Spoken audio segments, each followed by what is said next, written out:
We have another returning guest, Miss Conception, and she's been doing a lot this past year, and she's going to be the hardest working drag queen in Provincetown this year. But first, let's watch this clip. Thank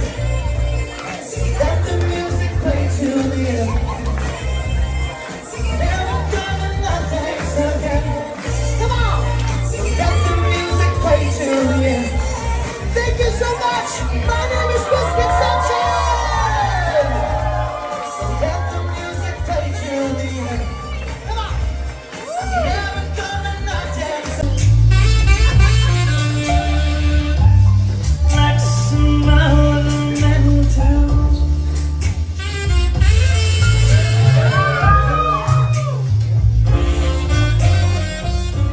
Miss Conception, come on in. Hey, You look- honey, how you doing? I'm doing fine. You look great. All right. Thank you. Since we last talked to you, you've been all over the world. Tell us about your adventures.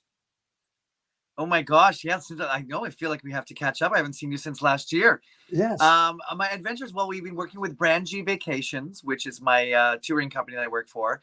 And we go on cruises around the world and stuff. And we did, my goodness, we did the Panama Canal from Panama to Aruba. And then we did, oh my gosh, I've done Puerto Vallarta. I always spend my winters there. We did, we're doing Morocco to Canary Islands very soon, which I'm Weren't so you in excited about. Austria? The Sound of Music. I think I Yes, saw- oh God, we did the Christmas market cruise. We did the Sound of Music tour in Salzburg, Austria, and that was a freaking hoot, especially with the goat. I love seeing people's faces when I'm walking through that town at 10 a.m. in the morning with a drag queen. Just going home. Walk of shame. Right, Been there. basically. All right. So what are you doing in Provincetown this year? I've seen a couple different advertisements that you're just everywhere. I know, right? I know. I don't know what I'm doing. I just thought, I'm still young. Why not just take it all over, right? So in Provincetown this season, I'm doing my brand new show called Misconceptions Tuned Out, written by myself and Jacques Lamar, who's a fabulous writer for Varla Jean Merman. And I'm so grateful that they came on board to help me out with this new show. And it's all about, taking you back to your younger years of when you sat in front of the TV and you were tuned out for hours while your parents went off to the swingers party. And it is such a great show with the Flintstones and Scooby-Doo and She-Ra and He-Man. It's got Jessica Rabbit from Who Framed Roger Rabbit in it. It's got Rainbow Bright, as I'm dressed as Rainbow Bright. It's got so many great iconic cartoons that you can come and see. And I'm running till September 23rd in Provincetown. But I've also decided I was going to do brunches because everyone in Provincetown is doing a brunch. So I thought, well, I'm going to do Misconceptions brunch on Sundays at the Pilgrim House at 11 o'clock and 1 o'clock. And we're going to do 2 seatings, and it's going to be a variety show of stuff I've done over the years. It's going to be a collaboration of everything. It's just going to be a really fun time with mimosas and a Bloody Mary bar as well. And then I also took on the Mayflower Trolley now. So I know, it's crazy. So every single Thursday, Misconception is the new host of the Mayflower Trolley. And I will be doing an LGBTQ excursion where you can bring your own booze on the trolley from 3:30 to 4:30 every single Thursday, and we're going to drop you off at tea dance just before at 4:30.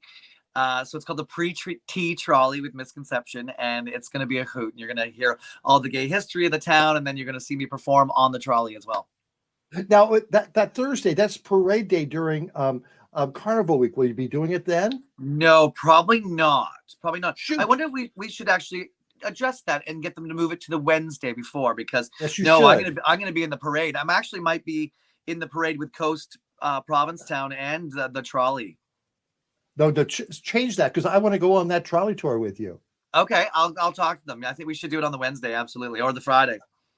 All right. So, okay, let's go back to your show. Now, you are known for costume changes during your show. How many costume changes are you doing? So in this show, I'm doing 10 costume changes right before your eyes. So I never leave the stage in Oh. 1 hour. As you know, you've seen the shows before. Yes. And I do all the costumes. So this a little different this year because normally we layer all 9 costumes and then we pull one on. But with the size of the costumes this year, I'm only wearing 7 of them and I'm pulling on 3 because obviously Jessica Rabbit, honey, you can't layer Jessica Rabbit. She has to have big, beautiful knockers out to here, tiny little waist, and a big padunkadunk like the Kardashians. But at least she has a personality. Exactly, exactly. And you sing so well. What songs will you be singing? So in this show, yes, it's all live singing. And in this show, I do Rainbow Bright. I do Never Not Gonna Dance Again by Pink to close the show on roller skates with giant blow-up unicorns. Woo! And in the show, goodness gracious, let's see. Velma from Scooby-Doo, she sings Hound Dog by Elvis Presley, and then she goes into the Venga bus as the Mystery Machine comes out on stage. I open the show as Jessie from Toy Story, and she sings Cowboy Sweetheart by Leanne Rimes. Goodness gracious, what else do we have? We have Inspector Gadget that sings Donne me arigato, Mr. Roboto. Donne me arigato, Mr. It's so ridiculous. It's so fun. There's current music, there's older music, there's a whole lip sync for your life thing that Jessica Rabbit does as well from RuPaul's. It's really crazy and campy. Now, do you have a conga line? Last year you had a conga line during your show. Yes, that was fun. No, I do not have a conga line, but I have audience participation in this show. Though I dress people up on stage and they become part of my cartoons. I don't want to give it away, but I have audience participation. So if anyone's coming for a birthday, anniversary, bachelorette, or like that, I'll usually pick someone and get them on stage with me and dress them up in the costumes. And we do this whole dance number and it's so fun. And so this show, you know, it just brings you back to being a kid. You know, I'm a kid. I'm a person that never grew up. I still watch cartoons to this day. Right? We all do. And I think it's important because, and the way the show is named, Tuned Out, is we were tuned out as a child. Your parents were trying to get your attention and we were just like glued to the TV screen, you know, tuned out. So it's so fun. And it runs Wednesday to Sundays here at the Pilgrim House. What time is your show? 7:30 p.m. So you got to plan your dinners before or after. So 7:30 1-hour shows in Provincetown, and tickets are $35 for general and $45 for VIP. And it's really running very fun. And if you just want a good giggle and a laugh and to take away all your troubles, this is the show to come see.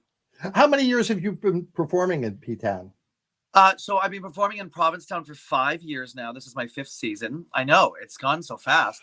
I'm celebrating 23 years performing as Misconception.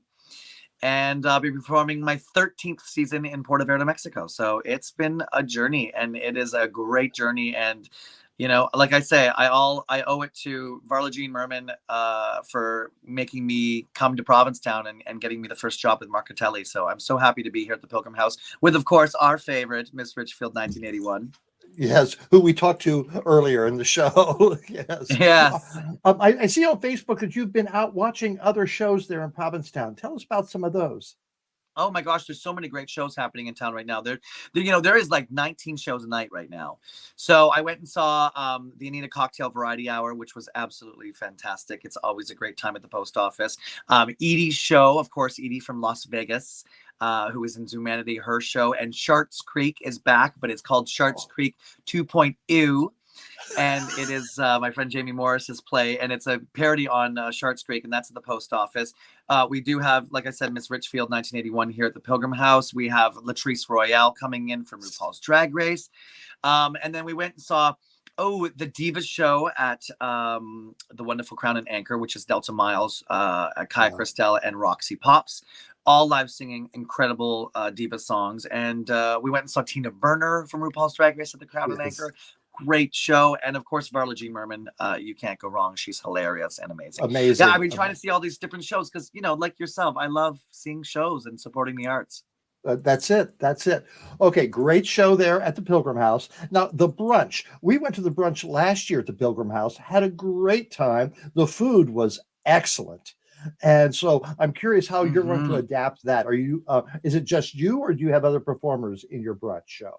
No, it's going to be my one-woman show. It's going to be my one-woman show. It's going to be incredible. I'm going to do 10 costume changes on stage before your eyes, all live singing. I'm going to adapt it to a fun brunch. We got all upbeat music. We got disco music. We even got a Tina Turner song in there. We've got Carmen Miranda. I've just got this great, loud, fun show that everyone's just going to completely go nuts. Of course, we have the all-you-can-eat buffet that is incredible. They might even have a carving station this year. I know they have a Bloody Mary bar where you can mix your own Bloody Marys. Of course, mimosas as well. So it's a really fun brunch. I'm not used to doing brunches because I sometimes don't believe that drag queens should be seen in the daylight.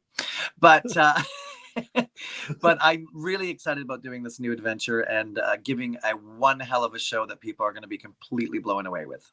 There was one state, I forget which one it was, that wanted to pass a law that there could be no drag performance before noon or after midnight. And I said, that's okay by me. Yeah, right. Oh my gosh, it's crazy our world, isn't it? And the trolley, that's totally cool. And that's brand new to Provincetown. How did that come about? It's funny because we had talked about this a couple of years ago, and this kind of got lost in translation and stuff like that. And then at the beginning of the year, in Puerto Vallarta, actually, I met this wonderful person named Kathy, who is a lesbian, and she met me in Puerto Vallarta, and she said, oh my god, we'd love to have you. And so when I got here, we went on a trolley, and they loved it, and they said, this would be really great, what do you think? And I said, I think this would be so much fun, something different. The 3:30 trolley doesn't get a lot of people, so, and it's before tea, so it's perfect, from 3:30 till 4:30, and then we drop you right off at tea dance at like 4:40, which is great. I perform some performances on the trolley as well, sing some songs, tell you some of the LGBTQ history here of Provincetown, and I'm so grateful. It's because of Kathy and everyone on the trolley. The driver named Evan, he's very handsome. He'll be with us as well, and he's a gay man too. So it's just gonna be really fun, and the fact that you can bring your own booze, or you can bring non-alcoholic cocktails. It doesn't matter. It is gonna be 21 plus for that. And it's just gonna be fun, singing songs. I rewrote the words to Hello Dolly. I wrote the words to Hello Trolley. Hello Trolley. Well, hello Trolley. So it's gonna be really fun and something different, and it's kind of like a party bus during the day. How much does it cost? I believe it's $15 or $20. Don't correct me on that. Yes, I believe it's. Oh, there's a fee. There's a fee involved. There's a fee involved. There's always a fee involved. Yeah, I mean, these people work really hard to show you these tours in town, and so now it's gonna become like a fun. I thought, the National Seashore, we could do a number driving along the National Seashore, singing songs and jumping up and down the aisles, and I just think it would be just hilarious. Yeah. Well, we'll be down there for Carnival Week, so you really need to change that a day so we can see that. Because I will address that because they probably don't realize that the carnival is on the Thursday, so we're gonna have to change that. Yes. Okay. So after September, you're done with Provincetown, which you deserve a couple of months rest after all those shows and performances and appearances. But what do you have on your schedule? Right now, I leave. My last show is September 23rd in Provincetown, and then I fly out on September 30th to London, England with my partner, where we will go and visit his gay uncles for about 5 days. And then we join Brand G Vacations. And we're going to Morocco to Canary Islands, and that's brandgvacations.com. That's my fabulous tour company that I work for. And we'll be doing Morocco to Canary Islands. And then after that, I'll fly home to Toronto. I have to renew my passport. And then I fly and open up my shows on the 21st of November in Puerto Vallarta, Mexico. Oh, wow. Now, when you started 23 years ago, did you envision any of that? None. whatsoever. I didn't even think I was going to make a career out of drag. You know, I started doing drag for fun, and I entered some contests in Toronto and won $100 here, $100 there, and stuff like that. I also waited at a restaurant called Zelda's Restaurant, which was kind of like a lips place. And you know, I have to tell you, it changed my life. Being there, entering these pageants in Toronto, and then working in drag at this restaurant, and then starting to realize that you could really make a career out of this. And then, you know, hearing about people like Miss Richfield and Varla Jean Merman and Coco Peru and Jackie Beat and Sherry Vine and all these iconic queens, I said, wow, they're making a career out of this, you know, this living this life, not lifestyle, but you know, I don't live this way, but it's amazing. And I couldn't believe it. And it was my ex that said to me, he goes, you really have to think about this. You know, you really have to, I believe you have what it takes. And so helping people out, getting help by people like Varla and Miss Richfield, like that, connections have always helped us. And then, you know, I was really lucky and very blessed. Not everyone gets a chance to get in the door, and I got into the door in Puerto Vallarta and then met the right people. And you know, I work hard, and I think it's very important to write a new show every year and make people smile and laugh all the time. You know, I don't want to do a show that makes people sad. I want to make people happy, you know. And so I think that I was very lucky, and I'm going to continue to make them proud. I don't want, you know, people to be like, oh, we shouldn't have brought her to Provincetown, you know, like. So I'm very lucky that it happened that way. Very blessed. No, you're a toilet. You're a fixture, like a toilet there in Provincetown. Oh yeah. So I am. That's my goal, is to become like Varla and Richfield, where, you know, people, that's where they talk about, you know, because every time you come to Provincetown, it's Varla G. Merman, Miss Richfield, Dina Martina. Those are the queens. Those are the legends that paved the way for people like me to come in. That's great. And you're so appreciative. You're so talented, and you are a hard worker. Miss Conception, thank you so much for joining us tonight. I can't wait to see you multiple times during Carnival Week, and good luck to you on your future adventures. All right. Thank you so much.